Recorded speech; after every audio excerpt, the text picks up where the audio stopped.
قرآن اور حدیث بھی ہم فقہی تناظر میں پڑھاتے ہیں، ہونا یہ چاہیے کہ حدیث اور فقہ جو ہے وہ قرآن کے تناظر میں پڑھائی۔ سب سے زیادہ وزن جو ہے درس نظامی میں وہ عربی زبان کو دیا جاتا ہے، اور لطف کی بات ہے عربی کسی کو آتی کوئی آپ کا ماشاءاللہ سے جو منتھلی البرہان ہے وہ بھی نظر سے گزرتا رہتا ہے، اور بہت سے لوگ تو خیر آپ سے واقف بھی ہوں گے ہماری آڈینس میں سے۔ تو ڈاکٹر صاحب بس ہم شروع کرتے ہیں کہ آپ کے ذہن میں کیا خاکہ ہے مطلب دینی تعلیم کی؟ وہ اس نے مثلاً 9 مسائل کا اخذ کیا، کہتے ہیں میں نوجوان تھا اور اللہ نے علم بھی دیا تھا اور سمجھ بھی دیا تھا، میں نے 11 مسائل کا استنباط کر دی، تو استاد نے خوش ہو کے اس کا 1 نمبر زیادہ کر دیا، اور جب ٹوٹل دیتا 101 ہو گیا 100 میں سے۔ کہ عثمانی صاحب کے ادارے نے حرا اسکول کے نام سے جدید تعلیم کا ادارہ قائم کر دیا، انگلش میڈیم ادارہ کر دیا۔ اب انگلش میڈیم کیسے ہو سکتا ہے بھائی؟ انگلش میڈیم کیسے اسلامی ہو سکتا ہے؟ یعنی آپ مغرب کے نظام تعلیم کو اپنے یہاں پڑھا رہے ہیں۔ مونٹیسری کیا ہے؟ مطلب یہ ہے کہ آپ مغرب کے نظام تعلیم کو اگر آپ ایز اٹ از پڑھاتے ہیں تو یہ علی گڑھ ہے۔ میرا پہلا تعارف تو مجھے یاد ہے آج سے کوئی تقریباً شاید 20 سال 22 سال پرانی بات ہے، جب ہم جامعہ رحمانیہ میں پڑھتے تھے، طالب علم ہوتے تھے، تو اس وقت ڈاکٹر صاحب جو ہے وہ مدارس کے طلبہ کو کورسز کروایا کرتے تھے، تو ان کی گرومنگ کے لیے وہ کورسز ہوتے تھے۔ تو ہمیں یاد ہے کہ آسٹریلیا مسجد یہاں لاہور کے اندر اور اسی طرح اور مختلف مقامات پر، تو ڈاکٹر صاحب کے ساتھ وہ پہلا تعارف تھا۔ اب تو ماشاءاللہ وقت کے ساتھ ساتھ انسان جس طرح سے گرو کرتا ہے اس کی فکر میں پختگی آتی ہے اور اس کی ریسرچ بڑھتی چلی جاتی ہے، تو ماشاءاللہ آج تو وہ اس جگہ سے بہت آگے کھڑے ہیں۔ ڈاکٹر صاحب بہت شکریہ آپ تشریف لائے۔ جی جزاک اللہ، آپ نے موقع دیا اس گفتگو کا۔ ہاں، آپ کا ماشاءاللہ سے جو منتھلی البرہان ہے وہ بھی نظر سے گزرتا رہتا ہے، اور بہت سے لوگ تو خیر آپ سے واقف بھی ہوں گے ہماری آڈینس میں سے۔ تو ڈاکٹر صاحب کی اس وقت ہمارے سامنے ایک کتاب ہے، ہمارا دینی نظام تعلیم، جو ہم مطلب سجیسٹ کریں گے جو بھی ہمارے آڈینس ہیں خاص طور پہ وہ اس کتاب کو ضرور دیکھیں۔ اور اس میں ڈاکٹر صاحب نے جن موضوعات کو مطلب زیر بحث لے کے آئے ہیں، اس میں تو ایک یہ ہے کہ جی ایک نئے تعلیمی ماڈل کی جو ہے وہ ضرورت ہے، اور دینی مدارس کے نظام تربیت کے اوپر بھی گفتگو ہے، تعلیمی ثانویت کے خاتمے کے حوالے سے بھی بحث کی گئی ہے، اور خاص طور پہ دینی تعلیم اور فرقہ واریت کو بھی موضوع بحث بنایا گیا۔ تو ڈاکٹر صاحب بس ہم شروع کرتے ہیں کہ آپ کے ذہن میں کیا خاکہ ہے مطلب دینی تعلیم کی؟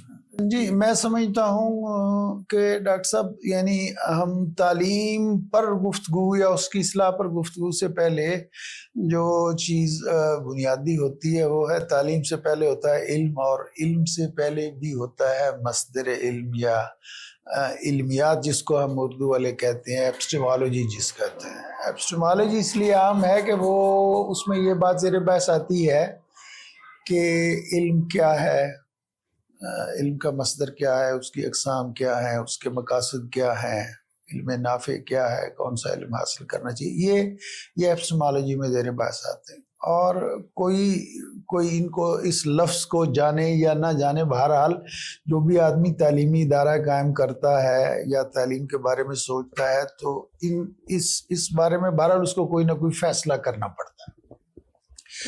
تو اس میں سمجھتا ہوں کہ 2 چیزیں اہم ہیں ایپسٹیمالوجی کے حوالے سے۔ پہلی بات تو یہ کہ مقصد تعلیم کیا ہے۔ دینی مدارس کے ساتھ مسئلہ یہ ہے کہ جب پہلا مدرسہ قائم ہوا تھا 1866 میں دیوبند کے نام سے، تو اس وقت ان کے پیش نظر یہ تھا کہ ہماری مسجدیں آباد رہیں اور ہمارے جو اس طرح کے ہم مدارس کھولیں اس کے لیے ہمیں اساتذہ میسر آ جائیں، اور مسلمانوں کے جو سماجی زندگی ہے، مثلا نکاح طلاق کے مسائل ہیں، اور ہماری سماجی رسمیں ہیں جیسے جنازہ پڑھنا ہے، نکاح پڑھنا ہے، تو مسلمان ان چیزوں سے بھی محروم نہ ہو جائے۔ حکومت تو ان کی گئی تو، اور مدارس بھی گئے، اس لیے کہ انگریز نے وہ سارے اوقاف ختم کر دیے جن کی روح سے مدارس چلتے تھے۔ تو اس وقت چونکہ وہ جنہوں نے مدرسہ شروع کیا مسلمان اس وقت تہی دست تھے، مادی وسائل تھے کوئی نہیں، افرادی وسائل بھی کیا تھے، وہ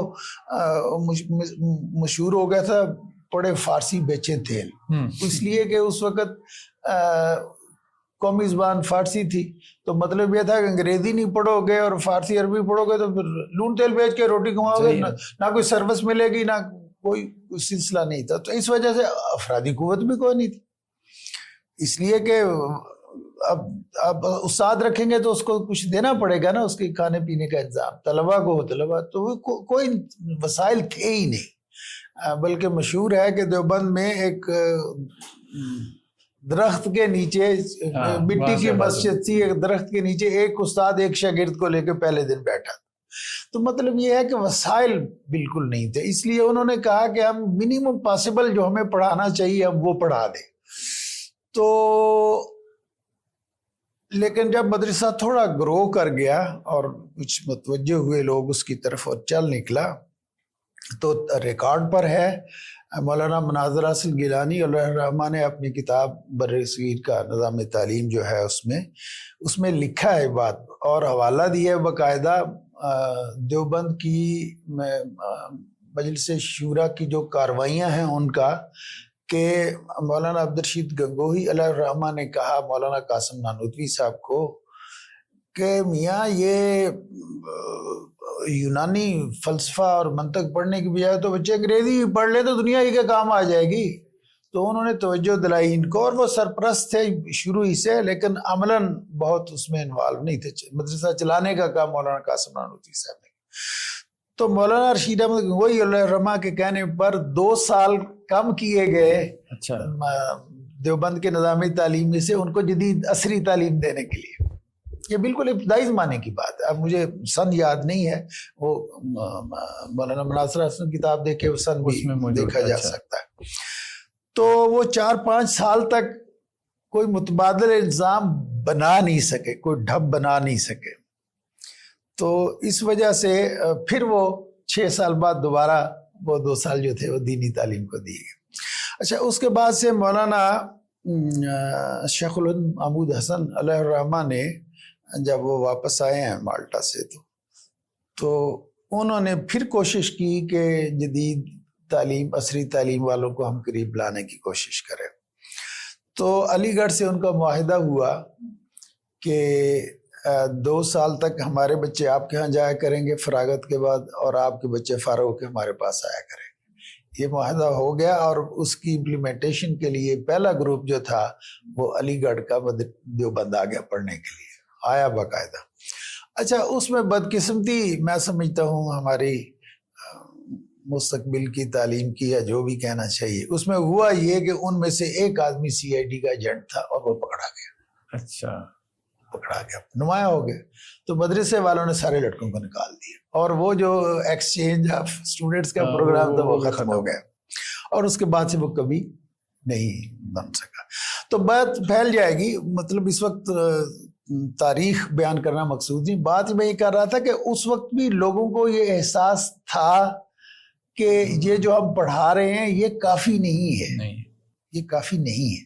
اچھا، میں بات کر رہا تھا مقصد تعلیم کی. اب جو چینج اگر جو آنی چاہیے، جو اس وقت ان کے پاس عذر تھا، ان کے پاس ایک اور عذر تھا دارالعلوم دیوبند کے پاس، کہ مسلمانوں کی جو نظام تعلیم ہے نا، پہلے دن سے جو چلا آ رہا ہے اور پچھلی 12 صدیوں تک، یعنی یہ استعمار کی 2 صدیاں کر لیں اور اب 5 صدی تقریباً ہمارے آزادی سو کالڈ آزادی کے بعد آ رہی ہے. تو پہلی 12 صدیوں تک نظام تعلیم شروع ہی سے ہمارے ملت اسلامیہ میں پرائیویٹ سیکٹر میں رہا ہے، آلموسٹ مور دین 90%، سوائے یہ بغدادیہ وغیرہ کے جو اس وقت غزالی کے وقت جو بنی تھی. تھرو آؤٹ دیز سینچریز یہ علماء کے ہاتھوں میں رہا ہے، اور یہ نظام تعلیم موحد تھا. موحد سے مراد انٹیگریٹڈ، کہ اس میں دین دنیا کی تفریق نہیں تھی. ٹھیک ہے. اب جتنے علماء ہیں ہمارے دیکھیں کہ وہ دونوں طرح کے علوم کے فاضل ہوتے ہیں. فلکیات پڑھتے تھے، ہندسہ پڑھتے تھے، طب پڑھتے تھے، الجبرا پڑھتے تھے، اور اس کے ساتھ دینی علوم بھی پڑھتے تھے. امام راضی کے بارے میں خاص طور پر کہا جاتا ہے کہ وہ یعنی طب اور فلکیات اور کیمسٹری، وہ منمانوں کا تھا، کیمیا کا ایک تصور تھا کہ سونا بنانا ہے، تو کیمیا کا، تو یہ مطلب ساری سائنسز اس وقت موجود تھی. تو یہ کوئی تصور نہیں تھا کہ یہ دینی تعلیم ہے، یہ دنیاوی تعلیم. تو یہ مقصد علماء جو سب سے پہلا کام ہے ہمارے دینی مدارس کا، یہ مقصد تعلیم بدلے. اس وقت دیوبند کے پاس عذر یہ تھا کہ ہم نے بیوروکریسی پیدا نہیں کرنی، مطلب ہم نے برٹش گورنمنٹ کو سول سرونٹ مہیا نہیں کر رہے. چلیے ایک عذر تھا ان کے پاس، اور دوسرا عذر تھا کہ ان کے پاس وسائل نہیں. اب یہ دونوں عذر نہیں رہے کہ ہمیں پاکستان کے بعد اس کا کوئی امکان نہیں ہونا چاہیے تھا کہ علماء کرام اس طرف نہ آتے کہ یہ دین اور دنیا کی تفریق تو سیکولرزم ہے نا جی. یہ تو وہ ہے جس کی ہم ویسٹ میں مذمت کرتے ہیں، تو ویسٹ کی مذمت کرتے خود ہم نے اپنایا ہوا ہے، خود ہم اس کو پروموٹ کر رہے ہیں. تو یہ جو سمجھدار علماء ہیں ان کو یہ محسوس کرنا چاہیے کہ یہ جو ہم دین دنیا کی تفریق کر کے صرف ملا پیدا کر رہے ہیں اور مسٹر چھوڑ رہے ہیں، یہ بہت بڑا نقصان ہے. میں یہ سمجھتا ہوں، ہم ظاہر علماء کے بارے میں بات پیار اور نرمی سے کرتے ہیں، ظاہر ہمارے لیے احترام کی جگہ ہے، لیکن حقیقت یہ ہے کہ اگر آپ اس پہ معروضیت سے سوچیں کہ اس ملک میں شریعت کیوں نافذ نہیں ہو سکی، تو اس میں جتنا ذمہ داری ہمارے سیکولر حکمرانوں کی ہے اس سے کم ذمہ داری علماء کی نہیں. اس لیے وہ افراد نہیں پیدا نہیں کر رہے. یعنی کیا آپ ایسے افراد تیار کر رہے ہیں جو ریاست چلائیں؟ ہم نہیں کر رہے. تو اس کی وجہ یہ ہے کہ آپ کے مقصد تعلیم ٹھیک نہیں ہے. آپ کو سب سے پہلے مقاصد تعلیم جو ہے نا وہ اپنے دوبارہ متعین کرنے چاہیے کہ پہلا آپ کا مقصد تعلیم تھا کہ آپ کو آدمی تیار کر کے دینا ہے مدرسے اور مسجد کے لیے اور نکاح پڑھانے کے لیے اور طلاق دینے کے لیے، مسائل کے لیے. اب مسئلہ نہیں، اب آپ کو آدمی تیار کرنا ہے پورے معاشرے کے لیے، پوری ریاست کے لیے. اس لیے کہ معاشرہ بھی مسلمان ہے، ریاست بھی مسلمان ہے، کوئی انگریزوں کی کافروں کی حکومت تو نہیں ہے. چلو جیسے کیسے بھی ہیں وہ مسلمان ہونے کے مدعی ہیں، اور ہم ہی میں سے ہیں، ہمارے عام مسلمانوں میں سے اٹھ کر وہ ہے، کبھی ایک حکومت آ جاتی، کبھی دوسرے، کبھی تیسرے کی. تو میں یہ سمجھتا ہوں کہ یہ جو ان کا ہدف ہے نا کہ آدمی کس لیے تیار کرنے، اس سے بہت سارے آپ کے مسائل حل ہو جائیں گے. مثلا بے روزگاری کا مسئلہ ہے، یعنی آپ علماء تیار کرتے ہیں، معاشرے میں وہ کہاں کھپیں گے؟ یہ بہت بڑا مسئلہ ہے. مولانا شفیع تھانوی علیہ الرحمٰن نے اٹھایا، اس نے کہا مولوی کیوں نہیں سوچتے اس بات کو، ان کو ہنر کیوں نہیں سکھاتے؟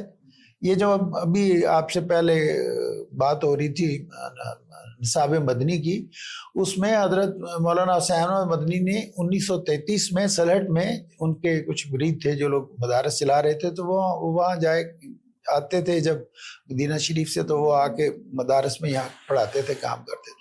تو انہوں نے اس وقت وہاں ایک نصاب بنایا تھا، تو اس میں ساری سکلز موجود ہیں.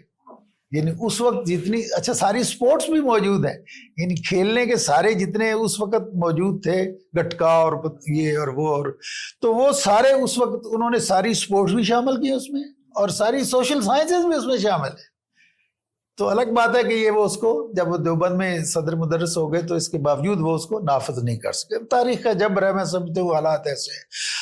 اچھا، یہ مقاصد تعلیم یہاں تک کہی ہے کہ تقی عثمانی صاحب نے ایک تقریر فرمائی کئی سال پہلے، میرے علم میں آج سے کوئی 3-4 سال پہلے آئی، جس میں انہوں نے کہا کہ 51 میں مفتی محمد شفیع صاحب علیہ الرحمٰ نے تقریر کی. یعنی مفتی تقی عثمانی صاحب نے رپورٹ کی کہ میرے والد صاحب نے ایک تقریر فرمائی فلاں جگہ پر، اور اس میں انہوں نے کہا مفتی شفیع صاحب علیہ الرحمٰ نے کہ ہمیں نہ دینی مدرسے کا نظام چاہیے، نہ ہمیں دیوبند کا نظام چاہیے نظام تعلیم، نہ ہمیں علی گڑھ کا نظام تعلیم چاہیے، ہمیں وہ نظام تعلیم چاہیے جو ہمارے اسلاف کا تھا. یہ 51 میں مفتی شفیع صاحب نے کہی. میں نے اب 2024 ہے، غالباً 2021 میں مفتی تقی عثمانی صاحب کا یہ مضمون شائع کیا، اور وہ مضمون شائع کر دیا. اگلے شمارے میں نے لکھا مفتی صاحب آپ سے پوچھنے کو جی چاہتا ہے کہ مفتی صاحب تو 51 میں تھے اور بزرگ تھے، پرانی وضع کے آدمی تھے، فوت ہو گئے، انہوں نے بہت دین کی خدمت کی جتنی ان کی عقل سمجھ میں اس لحاظ سے آتی تھی، یا جو اس وقت جو نظام تھا کام کرنے کا. آپ LLB ہیں اور جدید تعلیم کے آدمی ہیں، آپ نے کیوں نہیں بدلا اس کو؟ آپ بھی وہی درس نظامی چلا رہے ہیں. تو ذرا کسی نے کیا جواب دینا تھا. تو کوئی سال ایک ہوتا ہے میں کراچی گیا، تو میں نے کوشش کر کے مفتی مجیب الرحمان صاحب سے اور مفتی تقی عثمانی صاحب سے بھی بات کی. تقی عثمانی صاحب سے میں ملا کوئی 10-12 منٹ کے لیے, تو میں نے ان سے یہ بات بھی کی. تو میں نے کہا کہ آپ نے یہ بات لکھی تھی اور میں نے اس وقت بھی پوچھا تھا, تو اب میں حاضر بھی ہوا. تو کہنے لگا نہیں, ہمیں احساس تو ہے اس چیز کا, اور ہم کچھ چیزیں پائپ لائن میں بھی ہیں ہمارے وفاق میں, تو اجتماعی کام ذرا ایسے ہی سست رفتاری سے ہوتے ہیں. یہ جواب دیا نا. میں سمجھتا ہوں کہ جواب ناکافی ہے.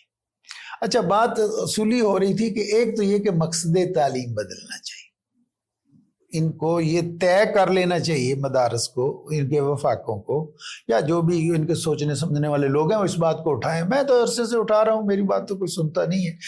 وہ یہ ہے کہ اپنا مقصد تعلیم بدل دیں. آپ یہ طے کر لیں کہ ہم نے مدرسے کے میں جو بچہ تیار کرنا ہے وہ صرف مسجد کا مولوی بننے کے لیے اور مدرسے کا مدرس بننے کے لیے تیار نہیں کرنا, بلکہ ہم نے اسے معاشرے اور ریاست کے لیے تیار کرنا ہے. جب آپ یہ طے کر لیں گے تو آپ خود نصاب بدلنے پر آ جائیں گے. اس لیے کہ آپ کا نصاب اس وقت جو ہے وہ اسٹیٹ کے لیے کوئی کام کا آدمی تیار نہیں کرتا. وہ مسجد کے لیے مدرسے کے لیے آدمی تیار کرتا ہے, یا نکاح پڑھانے کے لیے اور جنازہ پڑھانے کے لیے, اس کے لیے. لیکن اس کے لیے 8 سال کی محنت کی کیا ضرورت ہے؟ یہ کام تو سال میں سکھایا جا سکتا. اور ڈاکٹر محمود غازی صاحب نے بھی ایک دفعہ یہ تجویز پیش کی تھی, اور میں بھی کرتا رہا ہوں, کہ اس کے لیے تو میٹرک کے بعد 2 سال کا کافی ہے. کوئی نماز کے مسائل اچھی طرح سکھا دیں, کچھ اچھی عربی پڑھا دیں, چلیے 3 سال کا کر لیں, 4 سال کا کر لیں, جس کو اب 60 درس نظامی کہتے ہیں. دین کے بنیادی مسائل بتا دیے جائیں, نماز پڑھانے کے طریقے اور یہ, اور موٹے موٹے مسائل, اور یہ تو اس کے لیے 8 سال وہ محقق تھوڑے تیار کرنے. وہ محقق کہاں کام آئیں گے, کیا کرتے ہیں, کیا بیچتے ہیں بیچارے. تو ایک تو یہ ہے. دوسری بات یہ ہے کہ میں یہ سمجھتا ہوں کہ اہل علم جو ہیں ان کو ایک بات سوچنی چاہیے, اور وہ یہ ہے, ایک تو یہ 2 ہیں, ایک علمی اور ایک عملی. علمی بات یہ ہے کہ اللہ تعالیٰ نے اپنے پیغمبر صلی اللہ علیہ وسلم کو جو طریقہ بتایا تھا وہ تھا یعلمہم الکتاب والحکمہ ویزکیہم. یہ کتاب کے بعد حکمہ ہے, اس پہ غور کرنا چاہیے کہ حکمت سے یہاں کیا مراد ہے. اگر ہم یعنی امام شافعی علیہ الرحمہ نے کہا سے مراد سنت ہے فلاں, وہ ساری تعویلیں درست ہیں, میں ان کو غلط نہیں کہتا, لیکن میں کہتا ہوں جب ہم تعلیم کے نقطہ نظر سے دیکھتے ہیں نا, اور ایپسٹیمالوجی کے حوالے سے, تو اس میں آپ کو یہ دیکھنا چاہیے کہ تعلیم اپنے سورسز کے لحاظ سے ہمارے ہاں مسلمانوں میں 3-4 قسم کے علوم ہیں. ایک تو یہ ہے جنہیں ہم نقلی علوم کہتے ہیں, جو قرآن و سنت ہیں, جو لوہے کی لکیر ہے, جن کو ہم چینج نہیں کر سکتے, وہ ہمارے لیے ماخذ اور مصدر ہے, وہ جن کو ہم ریویلڈ سائنسز کہتے ہیں. اس کے بعد ہے کچھ ایسے عقلی علوم ہیں جن میں عقل اور نقل دونوں کا دخل ہے, جن کو ہم سوشل سائنسز کہتے ہیں. مثلا آپ اکنامکس میں کہتے ہیں, تو اکنامکس اگر مسلمانوں نے پڑھانی ہے تو ہم یہ دیکھیں گے قرآن و سنت کیا کہتے ہیں, ہم یہ دیکھیں گے کہ ہم مسلمانوں نے, امت نے اس پر عمل کیسے کیا. مثلا انہوں نے عملاً جو اکنامکس برتی, جو تجارت کا نظام تھا, جو کتاب الاموال, یہ جو چیزیں تھیں, وہ کیا تھا. اور پھر آج کے حالات دیکھیں, آج کے تقاضے دیکھیں, اور اس کے بعد سے آج کا اکنامک سسٹم بنا لیں, یا اکنامکس کی تعلیم کے لیے ایک نصاب تیار کر لیں. یہ کام اجتہاد کے بغیر نہیں ہو سکتا, اس لیے کہ جو کام یہ اللہ تعالیٰ کی حکمت ہے. اللہ تعالیٰ کی حکمت یہ ہے کہ اللہ تعالیٰ نے جب طے کیا تھا نا کہ محمد صلی اللہ علیہ وسلم خاتم النبیین ہیں, تو 3-4 انتظامات اللہ نے فرمائے تھے. ایک تو یہ فرمایا کہ آپ قیامت تک کے آنے والوں کے لیے رسول ہیں. دوسری یہ فرمایا کہ پہلے زمانے میں عام طور پر دین اس لیے اس میں انحراف واقع ہو جاتا تھا, وہ ختم ہو جاتا تھا کہ کتاب محفوظ نہیں ہوتی تھی. قرآن کے علاوہ کوئی کتاب اللہ نے نازل کی تھی محفوظ نہیں ہے. تو اللہ تعالیٰ نے یہ ذمہ داری لے لی کہ اس کی حفاظت میرے ذمہ, انا نحن نزلنا الذکر وانا لہ لحافظ. دوسرا کام یہ کیا. تیسرا کام یہ کیا کہ اجتہاد کی اجازت دی. مطلب یہ ہے کہ جو عقلی علوم ہیں, یعنی عقل کا کانسیپٹ اسلام میں کیا ہے کہ وہ وحی کے تابع ہے, تو وحی کے تابع رہ کے جتنی حکمت ہے وہ ہمارے لیے قابل قبول ہے, لیکن وہ ناگزیر ہے. جس طرح جہاد کہتے ہیں نا قیامت تک جاری رہے گا, اسی طریقے سے اجتہاد بھی قیامت تک جاری رہے گا. تو اس لیے کہ 12 نصوص محدود ہیں اور مسائل غیر محدود ہیں، اور معروف بات ہے یہ اہل علم کے نزدیک۔ تو اب سوال یہ ہے کہ ہم حکمت کا تقاضا یہ ہے کہ ہم یہ جو سوشل سائنسز ہیں، یعنی ایک تو ہم نے طے کر لیا کہ سارے علوم جو اسلام کے مطابق ہیں وہ اسلامی ہیں، ٹھیک ہے، اسلامی غیر اسلامی دنیاوی اور دینی کا کوئی فرق ہمارے یہاں نہیں ہے۔ اچھا، اب یہ جو دنیاوی ہیں وہ دو قسم کے ہیں، ایک وہ ہیں جو محض عقلی علوم ہے، جیسے میتھمیٹکس ہے، الجبرا ہے، اس میں کوئی بہت بڑی آپ کو ضرورت نہیں ہے یعنی ریویلڈ نالج کی، ٹھیک ہے۔ لیکن یہ جو درمیان میں سوشل سائنسز ہیں، ان میں آپ کے پاس اجتہادی علم بھی ہونا چاہیے اور ریویلڈ نالج بھی ہونا چاہیے۔ اگر آپ صرف وہی پہ کریں گے تو آپ irrelevant ہو جائیں گے، اس لیے کہ آپ وہ زمانے کے معاصر زمانے کی ضرورتوں کو پورا نہیں کرے گا، اس لیے کہ اللہ تعالیٰ نے نظام نہیں دیا۔ ہاں، میں جو بات کر رہا تھا کہ ختم نبوت کی، اس میں ایک چیز یہ تھی کہ اللہ تعالیٰ نے وہ چیزیں جن کا تعلق دنیاوی امور سے تھا، عقائد میں مکمل تفصیل دے دی، عقائد میں مکمل تفصیل، عبادات کی مکمل تفصیل دے دی، اخلاق بھی ساری چیزیں بتا دی، معاملات چھوڑ دیے، انتم عالم بامور دنیا، اس لیے کہ وہ آپ کی ضرورت کے مطابق بدلتے رہے۔ تو اگر آپ نہیں بدلیں گے تو آپ مجرم ہیں، آپ زیادتی کرتے ہیں اپنے ساتھ اور زیادتی کرتے ہیں اپنے دین کے ساتھ، اس لیے کہ دین کا یہ تقاضا ہے کہ وہ اکنامکس بدلتی رہے، پولیٹیکل سائنس بدلتی رہے، اور وہ ہر موقع بدلتی رہنی چاہیے، اور جو صورت میں بھی وہ بدلے گی وہ اسلامی ہوگی۔ فرض کیجئے کپڑے، مثلا لباس ہے، اب میں اور آپ جو لباس پہنے، سعودی عرب کے وہ لباس نہیں پہنتے، ملائیشیا والے اس سے الگ پہنتے ہیں، افریقہ والے اس سے بھی الگ پہنتے ہیں، لیکن سارے لباس اگر ساتر ہیں تو وہ اسلامی۔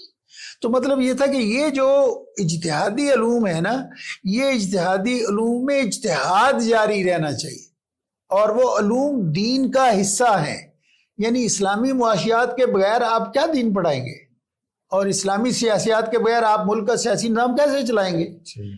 تو ان کا دوسرا بڑا نقصان یہ ہوا ہے مدارس نہ پڑھانے سے، کہ یہ جو معاشرے کی آپ اسلامائزیشن کی بات کرتے ہیں نا، اس کے نہ ہونے کے ذمہ دار یہ سب ہیں، اس لیے کہ یہ اسلامی معاشیات مدارس میں پڑھاتے نہیں، یہ اسلامی سیاسیات پڑھاتے نہیں۔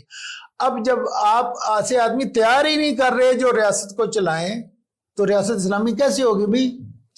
تو اس لیے میں یہ سمجھتا ہوں کہ ہمارے علماء کرام کی یہ ذمہ داری ہے کہ مقصد تعلیم بدلیں، اس کے مطابق وہ نصاب ان کو خود بدلنا پڑے گا، اور یہ جو یعلمهم الکتاب والحکمہ کا یہ تقاضا ہے۔ اور دوسرا میں کہہ رہا تھا، دوسری سبب اس کا یہ ہے کہ آپ کا عملی نظام کیا ہے۔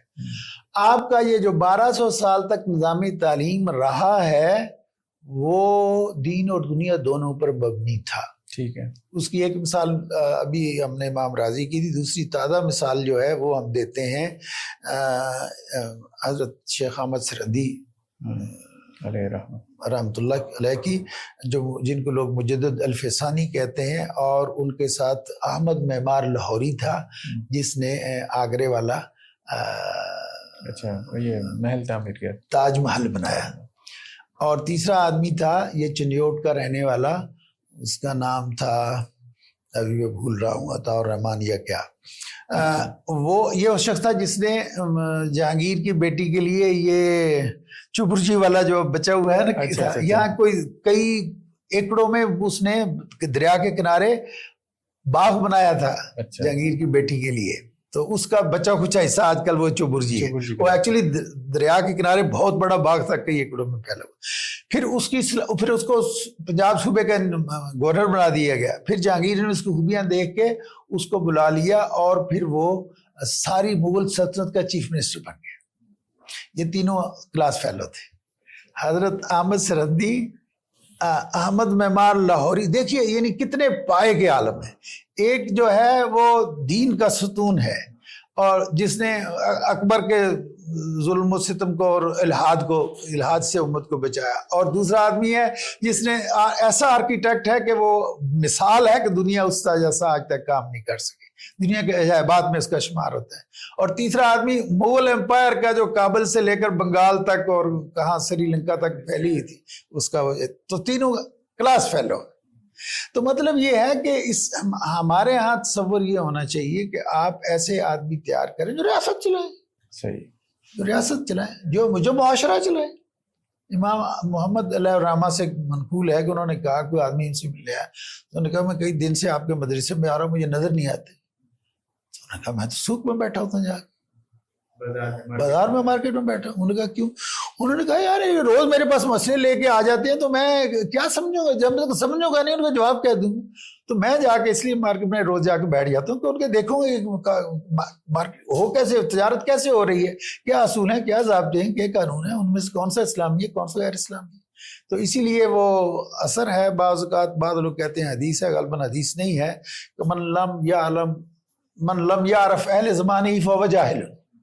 تو مطلب یہ ہے کہ اجتہاد کی سب سے پہلی ضرورت یہ ہے کہ آپ جانتے ہو موقع کو.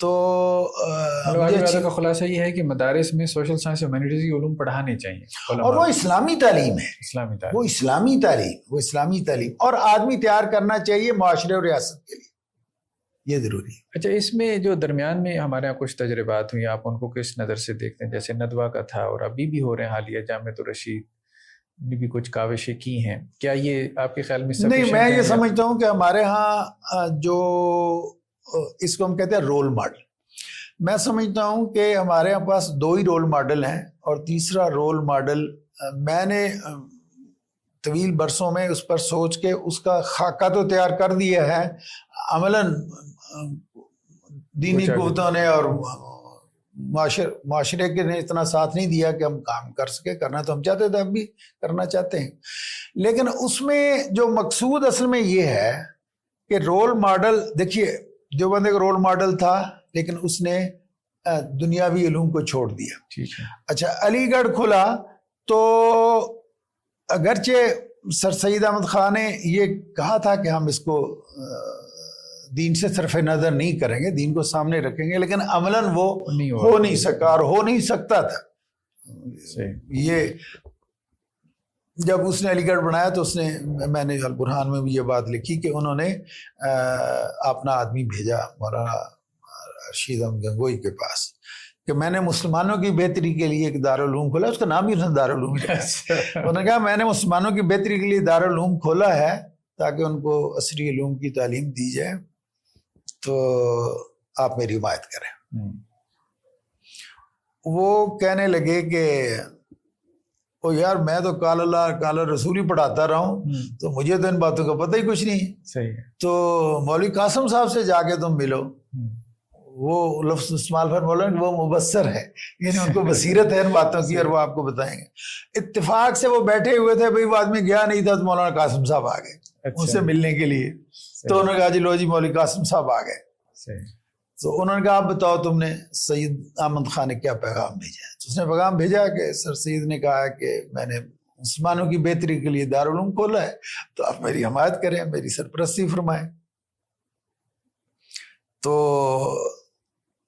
مولانا قاسم صاحب نے کہا بات یہ ہے کہ جو کوئی کسی چیز کا بانی ہوتا ہے نا, اس کے جو خیالات ہوتے ہیں نا وہ لازماً اثر انداز ہوتے ہیں اس ادارے پر, وہ اس کے بغیر ہو نہیں سکتا. یہ تو سر سید صاحب کے جو خیالات ہیں وہ ہمیں پتہ ہے, وہ انگریز کے حمایت کرتے ہیں اور اس کے علوم کو زندہ اور نافذ کرنا چاہتے ہیں. تو ہم سمجھتے ہیں کہ یہ نفع کا سودا نہیں, یہ گھاٹے کا سودا ہے. اس سے امت مسلمان ترقی نہیں کریں گے اور پیچھے جائیں گے, اس لیے ہم اس کی حمایت نہیں کر سکتے. تو میں نے کہیں پڑھا تھا یہ دونوں بھی کلاس فیلو تھے, سید احمد خان اور ہاں انہوں نے بھی دلی میں اکٹھے پڑھا تھا. اچھا, تو اب مطلب یہ ہے کہ یہ ان کو جو ہمارے علماء کرام ہیں نا, ان میں سے خاص طور پر جو سیکھنے والے جو مطلب جو سمجھدار لوگ ہیں, جو پڑھے لکھے ہیں, جن کی ایسے مطلب ہم عام آدمی سے جو ایک چھوٹا سا مدرسہ کھول کے بیٹھا ہوا اسے یہ توقع نہیں کرتے, لیکن مفتی تقی عثمانی صاحب ہیں, منیب الرحمان صاحب ہیں, یا ان سے بھی پہلے مولانا یوسف بن نوری تھے, مفتی محمد شفیع صاحب تھے, مطلب ان جیسے بڑے لوگوں سے یہ توقع کی جا سکتی تھی کہ وہ اس کو بدلے. ٹھیک ہے, ان کے پاس جو عذر ہیں میں سمجھتا ہوں وہ عذر اتنے قوی نہیں. ان کا عذر یہ ہے کہ مثلا مفتی شفیع صاحب نے آ کے مدرسہ نہیں کھولا تھا, میں نے ان کا مطالعہ کیا حالات کا, انہوں نے آ کے مدرسہ نہیں کھولا تھا. انہوں نے کہا حکومت والوں کو جو ان کے جانے پہچاننے والے تھے, بھائی تم نظام تعلیم بدل دو, مسلمانوں کا ملک آ گیا ہے. تو 2-3 سال وہ انتظار کرتے رہے کہ حکومت کوئی نظام تعلیم بدلے گی. ظاہر ہے نظام تعلیم بدلنا حکومت کے بس میں تھا اور حکومت مسلمانوں کی تھی, اور اور وہ لوگ تھے جنہوں نے یہ دعویٰ کیا تھا کہ پاکستان کا مطلب کیا لا الہ الا اللہ، تو پھر یہ ان کو نظام تعلیم بدلنا، تو انہوں نے نہ ملک بدلا، نہ معاشرہ بدلا، نہ کچھ بھی بدلا. تو 2-3 سال مولانا انتظار کرتے، تنگ آ کے انہوں نے کوئی اپنا مدرسہ شروع کر دیا. اور پھر بھی وہ چاہتے تھے کہ اس کو بدلیں، لیکن اس کو بدل نہیں سکے. تو میں یہ سمجھتا ہوں کہ اب جو لوگ ہیں جہاندیدہ، ان میں سے جو سمجھدار لوگ ہیں، ان کو یہ نظام تعلیم بدلنا چاہیے. نہیں، میں دوبارہ اس طرف آتا ہوں کہ وہ جو ندوہ اور جامعۃ الرشید کی کاوشیں ہیں، اس سے آپ اچھا کے نہیں، ذہن میں جو معاف کیجیے گا، وہ بات رہ گئی. اچھا، یعنی یہ جو ڈائیکاٹمی کو ختم کرنے کے لیے 2 کوششیں ہوئی. ایک کوشش ہوئی علی گڑھ، یعنی ایک کوشش جدید تعلیم میں کچھ اسلام آ جائے اور اس دوسری طرف جائے. وہ کوشش ہوئی جامعہ ملیہ کی صورت میں. ٹھیک ہے، جامعہ ملیہ کی صورت میں، اور اس کے شروع کرنے والے تھے ذاکر حسین کے ساتھ. ذاکر حسین بعد میں آئے، حکیم اجمل اور حکیم نابینا صاحب اور محمد علی جوہر اور شوکت علی، اور یہ بڑے لوگ جو تھے وہ اس کے پیچھے تھے کہ جدید، وہ کہہ رہے تھے کہ تاریخ پاکستان جو ہے وہ علی گڑھ کو اس کی حمایت کرنی چاہیے، علی گڑھ کو صرف آنا چاہیے. تو علی گڑھ ظاہر ہے سیکولر آدمی پیدا کر رہا تھا، تو انہوں نے جامعہ ملیہ بنائی تاکہ ہم جدید تعلیم اسلامی تناظر میں دے سکیں. ٹھیک ہے. جلد بدیر وہ آ گئی ذمہ داری میں ڈاکٹر ذاکر حسین کی. اب ڈاکٹر ذاکر حسین جیسا کہ آپ جانتے ہیں نیشنلسٹ قسم کے آدمی تھے، تھوڑے سے کمیونسٹ بھی تھے. تو وہ پھر پاکستان بن گیا تو پھر وہ نیشنلائز ہوگی تو وہ ختم ہوگی، کچھ بات آگے نہیں چل سکی. مجھے اچھی طرح یاد ہے میں نے علامہ اقبال کی 1-2 اپیلیں پڑھی ہیں کہ جامعہ ملیہ کے اساتذہ کو پچھلے 2 مہینے سے تنخواہیں نہیں ملی، قوم کا فرض ہے کہ ان کے فنڈز مہیا کرے تاکہ یہ ایک اسلامی جامعہ ہے چل سکے وغیرہ. میں نے اس طرح کا اقبال کے 1-2 اپیلیں پڑھی گئی، اقبال کی کسی کتاب. تو مطلب یہ ہے کہ وہ لوگ اس کو قومی اثاثہ سمجھتے جنہوں نے شروع کی تھی، لیکن وہ کام نہیں ہو سکا. اور وہ آج جامعہ ملیہ آج بھی موجود ہے دلی میں، اور وہ اسی طرح کی یونیورسٹی ہے جیسی دوسری یونیورسٹی ہے. اچھا، اسی طریقے سے علی گڑھ والے جو تھے اس میں سے بھی کچھ لوگ ایسے نکلے، Shibli was first of them یا ون آف دیم، جنہوں نے یہ سوچا کہ دینی لحاظ سے اس ادارے میں دین کو نقصان ہو رہا ہے یا دین نہیں ہے اس میں. تو انہوں نے ندوہ قائم کیا. مولانا محمد علی مونگیری اس میں زیادہ کا آدمی تھے جنہوں نے کام کیا. شبلی تو مطلب اکیڈیمک کے آدمی تھے نا، عملاً ادارے کو قائم کرنے میں انہوں نے، اور علماء تھے، گروپ تھا ان کا جنہوں نے کام کیا. بدقسمتی سے وہ بھی یہ دونوں کو جمع کر کے درمیان برج نہیں کر سکا. وہ بھی عربیت کی طرف لڑ گیا. عربی انہوں نے کچھ زیادہ کر دیا اور سیکٹریزم کچھ کام کر دیا. 2 ان کی کنٹریبیوشن. اب مسئلہ یہ ہے کہ پاکستان بننے کے بعد ایک نیا رول ماڈل بننا چاہیے. میں شروع دن سے یہ ہمارا دینی نظام میری پہلی کتاب ہے اس پر، جو میں نے یہاں، میں 86 میں آیا تھا سعودیہ سے، اور یہاں آ کے میں نے غالباً اسلامک یونیورسٹی چھوڑ کے میں آیا ہوں 2000 نہیں اس سے بھی پہلے. تو بہرحال یہاں آ کے ہم نے کوشش شروع کر دی تھی. اس وقت مجلس فکر النظر کے نام سے میں کام کرتا تھا. تو ہم نے، مجھے یاد ہے کہ پہلا جو دینی مدارس کی اصلاح کے واسطے جو پہلی میٹنگ ہم نے رکھی، میں، اللہ جنت نصیب کرے، میرے ساتھی تھے ڈاکٹر محمود حسن عارف صاحب. وہ، میں دائرہ معارف اسلامی میں تھا پنجاب یونیورسٹی کے انسائکلوپیڈیا آف اسلام میں، تو وہ ہمارے کام صدر تھے. تو وہ جامعہ اشرفیہ سے فارغ التحصیل تھے. تو میں نے ان سے بات کی، تو میں اور وہ گئے مولانا فضل رحیم صاحب سے ملے، اور ہم نے ان کے ساتھ اپنے میٹنگ تیار رکھی. تو میٹنگ ہم نے رکھی کہ دینی مدارس کا نظام تعلیم خوبیاں اور خامیاں اور اصلاح کی تجاویز.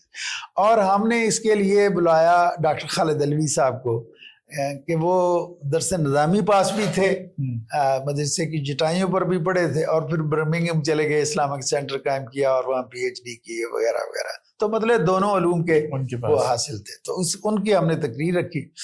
تو عبد الرحمن مدنی صاحب جو ہے نا، وہ اس میں جسٹس خلیل الرحمان صاحب کو لے کر آ گئے اور ایک دو ڈگنیٹریز کو, تو ان کی تقریریں شکریہ ہوئی, تو سیر ہے اصل بحث ہم اس پہ نہیں کر سکے.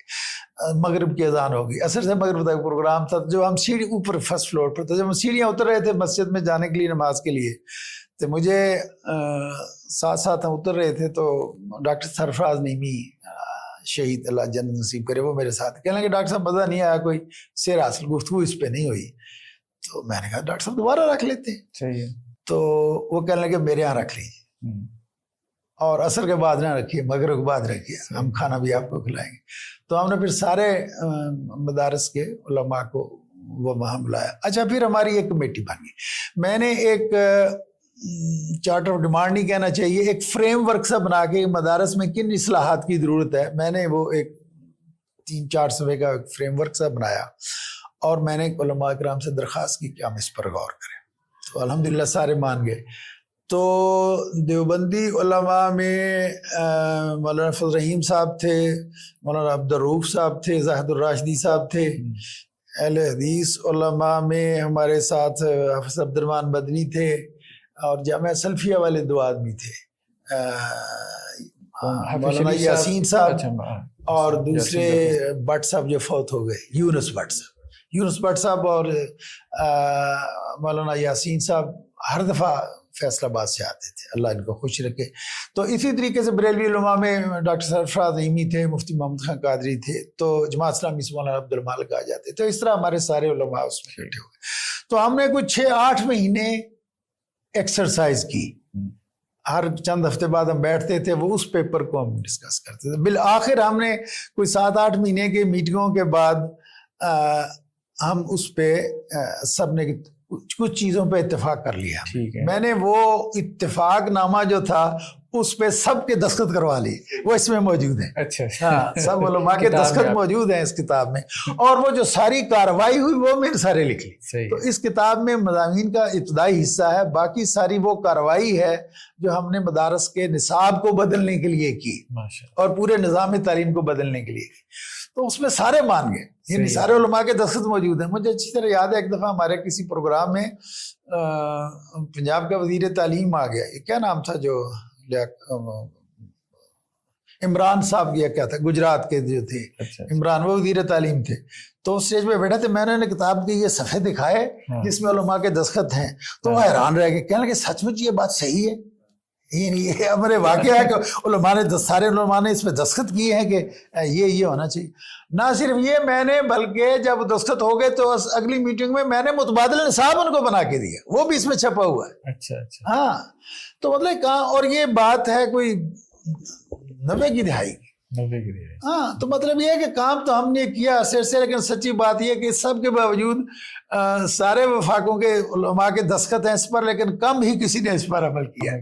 میں سمجھتا ہوں کہ ایک تاریخ کا ایک جبر ہے کہ جب تک علماء اس پر نہ سوچیں نا, کہ یعنی میں کہتا ہوں وہ بیلنس شیٹ بنا لیں, اپنا نفع نقصان دیکھیں. اچھا, ڈاکٹر خالد رضوی صاحب نے جو مضمون لکھا, وہ مضمون اس میں چھپا ہوا ہے جو اس میں انہوں نے پڑھا. انہوں نے ان سارے مضامین کی فہرست دی جو کہ غالباً 14 مضامین ہیں, وہ جو کہ ملا نظام الدین سہالوی صاحب نے تیار کیا تھا. انہوں نے ثابت کیا کہ درس نظامی میں دونوں چیزیں تھیں. درس نظامی مولوی تیار کرنے کا نصاب تھا ہی نہیں, اور یہ درس نظامی وہ درس نظامی ہے ہی نہیں. صحیح ہے. مولوی نظام الدین سہالوی صاحب نے جو درس نظامی بنایا تھا وہ مسلم بیوروکریٹ پیدا کرنے والا تھا. اس میں حدیث کی صرف مشکات تھی, صرف مشکات. صحیح ہے. اور تفسیروں میں صرف بیضاوی تھے. آپ کو پتا بیضاوی بیچارے کوئی تفسیر ہی کوئی نہیں. تو باقی سارے مضمون تو دوسرے تھے, ریاضی اور ہندسہ اور الجبرا اور فارسی. اور تو مطلب یہ ہے کہ وہ مولوی اور متخصص علماء تیار کرنے کا نام نہیں تھا درس نظامی. درس نظامی معاشرے اور ریاست کے لیے آدمی تیار کر, اس لیے کہ مسلمانوں کی حکومت تھی. اب جب انہوں نے جب دیوبند قائم ہوا تو انہوں نے درس نظامی نہیں لیا, درس نظامی کی کچھ چیزیں لے لی, یہاں تک کہ قیام پاکستان تک ترجمہ قرآن کی مجید کا ترجمہ بھی نہیں پڑھایا جاتا تھا. بالکل یہ نوٹڈ ہے. یہ پاکستان کے بعد آہستہ آہستہ صرفی ناوی اب بھی. اچھا, اور سنیے, میں نے ایک دفعہ بیٹھے بیٹھے ایک دم مجھے خیال ہے کہ میں انالائز کروں کہ ان کے ہاں ویٹ کیا ہے، جس کو ہم کہتے ہیں اسکیم آف اسٹڈیز کیا ہے. صحیح ہے. تو میرے پاس میز پر اس وقت سارے وفاقوں کے، اس وقت 5 وفاق ہوتے تھے، تو ان کے سارے نصابات میری میز پر پڑے. تو میں نے بیٹھ کے جب میں تفریح شروع کر دی، میں نے دیکھا کہ سب سے زیادہ وزن جو ہے درس نظامی میں وہ عربی زبان کو دیا جاتا. اور لطف کی بات ہے عربی کسی کو آتی کوئی عربی کو نہیں آتی. یعنی جو اچھے علماء ہیں ان کو اچھی عربی آتی ہے، لیکن صرف پڑھنے سمجھنے کی آتا ہے، بولنے لکھنا ان کو بھی نہیں آتا. ہمارا معاشرہ کا ضرورت نہیں ہے، ماحول ایسا نہیں ہے. اچھا، تو اس کے بعد دوسرا آتا ہے، دوسرے نمبر پر ویٹیج کے لحاظ سے حدیث آتی ہے. جو ہماری میٹنگیں ہو رہی تھی نا علماء کی، جب اس پہ بات ہو رہی تھی، میں نے ان کو کہا مذاق سے، میں نے کہا یار آپ کو، جب یہ قرآن مجید کا ذکر ہو رہا تھا تو میں نے علماء سے کہا، سارے بیٹھے تھے الحمدللہ عزت کرتے تھے، بلکہ میں جنرل سیکرٹری تھا اس ملی میں سے شریک ہے، تو میں نے انہیں کہا آپ کو حدیث کا دورہ پڑتا ہے، قرآن کا کیوں نہیں پڑتا؟ شرمندہ ہوئے. تو میں نے کہا آپ کو حدیث کا دورہ پڑتا ہے، 1 سال پورا وہ دورے سے گزارتے ہو، تو قرآن کا دورہ کیوں نہیں پڑتا آپ کو؟ اچھا، یہ بات کر رہے تھے مضامین کی کہ ویٹیج کتنا ہے. تو سب سے زیادہ ویٹ عربی زبان کا ہے، پھر حدیث شریف کا ہے، اور پھر قرآن مجید کا ہے، پھر فقہ کا ہے. اچھا، اب ایک نظر ہم طاہرانہ جائزہ لے لیں کہ جو اس وقت پڑھایا جا رہا ہے اس میں کس اصلاح کی ضرورت ہے. اچھا، کچھ نئی چیزیں پڑھانی چاہیے، نئے مضامین، ان کی بعد میں بات کر لیں گے. جو اس وقت پڑھایا جا رہا ہے اس میں دیکھیے قرآن حکیم اللہ کی کتاب ہے اور ہمارے دین کی بنیاد ہے، ہماری ہدایت کا انحصار اس پر ہے. تو میں یہ سمجھتا ہوں کہ اس کا تقاضا یہ ہے کہ نہ صرف یہ کہ اسے تفصیل سے پڑھایا جائے، گہرائی کے ساتھ اس کا مطالعہ کرایا جائے علماء کرام کو، بلکہ سارے علوم پر اس کی چھاپ ہونی چاہیے. سارے علوم اس کے تابع ہونے چاہیے، سب میں اس کا اثر موجود ہونا چاہیے. یعنی انٹرووون جس کو کہتے ہیں، یعنی اس کے رگ رگ میں، سارے علوم کے رگ رگ میں قرآن اور اس کے مقاصد اور اس کے علوم موجود ہونے چاہیے. یہ چیز موجود نہیں ہے. مطلب یہ ہے کہ آپ قرآن پڑھاتے ہیں تو اس میں اپنے مسلک کی پروموشن کرتے ہیں. اسی طریقے سے حدیث کی، مثلا آج جو آپ کی سب سے بڑی ضرورت ہے، جو لوگ اعتراضات اور شبہات کر رہے ہیں، اس میں آپ کو وہ چیزیں سمجھانے کی ضرورت ہے. اس کی بجائے آپ حدیث بھی اپنے فقہی اور مسلکی نقطہ نظر سے پڑھاتے ہیں، اور اس پہ مثلا اگر رفع دین والی ایک ایسی حدیث آ گئی جو غیر مقلدین کو پسند ہے تو اس پہ بہت زور دیں گے، اور جو مقلدین والی آ گئی تو وہ اس پہ زور دیں گے. تو مطلب یہ کہ ہم نے قرآن اور حدیث بھی ہم فقہی تناظر میں پڑھاتے ہیں. ہونا یہ چاہیے کہ حدیث اور فقہ جو ہے وہ قرآن کے تناظر میں پڑھائیے. ایک تو ہم قرآن کریم کا حق ادا نہیں کر رہے. حدیث میں بھی میں سمجھتا ہوں کہ تحقیقی مطالعہ نہیں ہو رہا. مجھے جب میں تقابلی مطالعہ کیا تو مجھے پتا چلا کہ یہ جو رابطۃ المدارس ہیں بریلوی حضرات کے، وہ بخاری اور مسلم کو پہلے چوتھے پانچویں چھٹے سال میں پڑھا دیتے ہیں. یعنی درس نظامی میں گو تھرو جس طرح ہم کہتے ہیں، جس کو ہم دورہ کہتے ہیں، وہ اس سے پہلے کم از کم بخاری اور مسلم کو پڑھا لیتے ہیں. مجھے یہ بات بہت اچھی لگی. صحیح. یہ لوگوں کو کرنی چاہیے. اب دورہ یا یہ مراجعہ سریہ جو ہے نا، اس سے ٹھیک ہے کچھ نہ کچھ تو آدمی حاصل کرتا ہے، اس کا فائدہ سے خالی وہ نہیں ہے، لیکن میں سمجھتا ہوں کہ ایک علمی اور تحقیقی مطالعہ بھی ہونا چاہیے.